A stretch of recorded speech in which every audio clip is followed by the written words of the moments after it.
Hey, what's up you guys? It's Sydney and today I'm going to be doing my August favorites. I haven't done one of these since June, so I have a few more products that I've been using pretty consistently lately, and yeah, let's get started. Obviously, it's still pretty early to be wearing sweaters and stuff, especially in Michigan. It's not very cold yet, but I'm obviously very excited for the fall season, and I already have my two favorite fall candles. First, I have Cider Lane. This is from Bath & Body Works. It smells so good. It's like a very warm scent. It's warm caramel, Granny Smith apple, dark brown sugar, and ground clove. And it's a really good scent if you want like a warm, very fall time appropriate scent.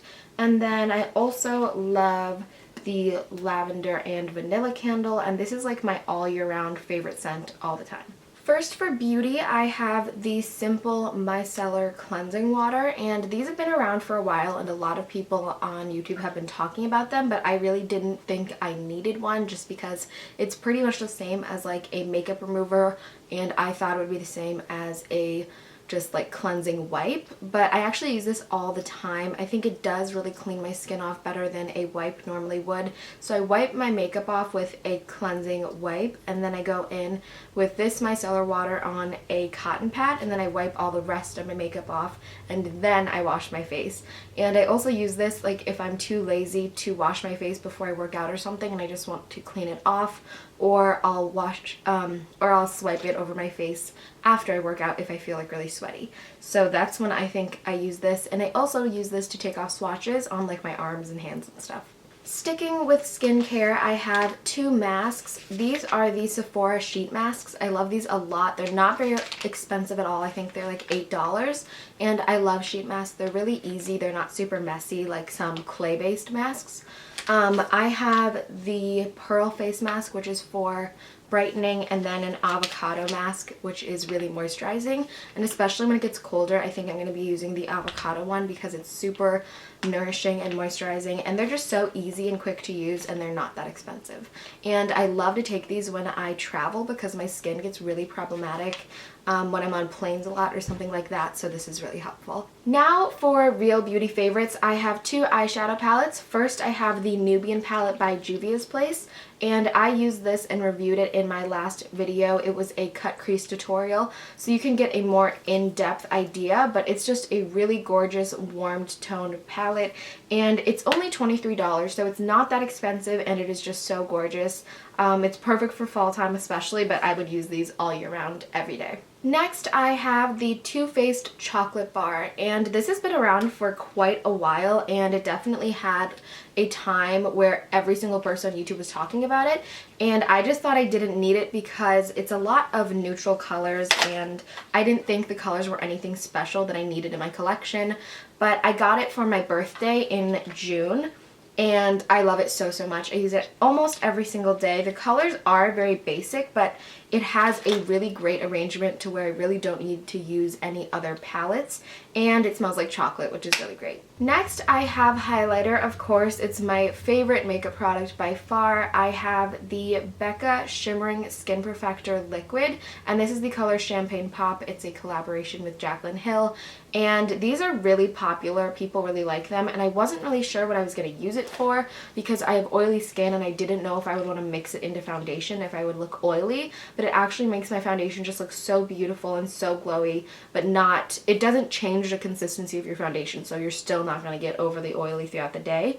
And I love to use this. I put some of it on my beauty blender and I tap it on my cheekbones, and then I put a powder on top of it, and it just makes the powder even more strong and obnoxiously bright, and it's just really great, and it's very quality. You can feel like it blends out really beautifully. The consistency is perfect. The color is gorgeous. And I have two more highlighters. These are the ColourPop highlighters, and I really haven't tried these out before. These are their new colors in the shade Flexitarian, which is a very white, it's like a warm, bright silvery white, I guess. It's really pale, so I can only use a little bit of it. Like I think if you had really, really fair skin, this would just be so gorgeous. And then I also got Might Be, which is more of a rosy toned, like a bronzy rosy toned.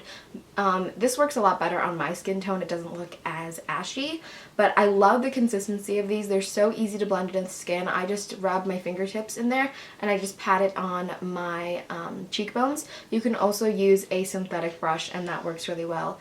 And these are just so smooth and so pigmented. I will insert swatches. Next, I have a blush. This is the Too Faced Love Flush Blush in I Will Always Love You. I have had this for a while, and at first I didn't really know when I bought it just because it's a very basic color, but it is such a beautiful peachy shade, and there is some gold flip to it, so it almost gives your like cheeks this nice golden glow, and it's just so pretty. And it is I don't know, normally I use a lot of drugstore blushes, like the Milani blushes I love, but I really can tell that this is high-end. It just blends out so easily and so smoothly, and it does last a long time. It claims to last 16 hours.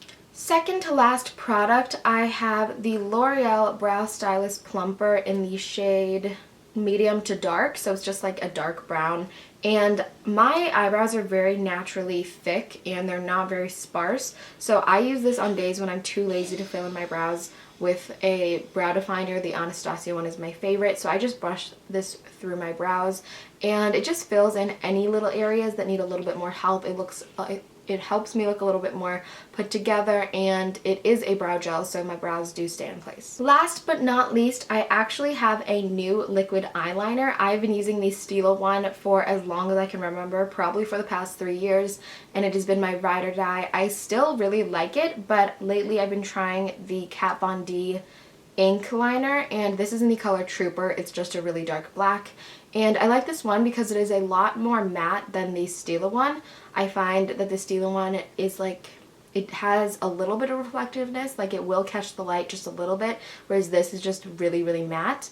They both last very long. They both don't flake. I think the formulas are both amazing, and I could go back and forth. I really do love both of them, but I just thought I would mix it up, and I think this one is like $1 cheaper, something like that. So if you want to save $1, I think they're both so quality. Alright, so that is it for my August favorites. I hope you enjoyed it. If you did, give it a thumbs up, and of course leave any video suggestions you have in the comments below. I would really appreciate it. And if you're feeling extra nice, please hit the subscribe button, and I will see you guys next week. Bye!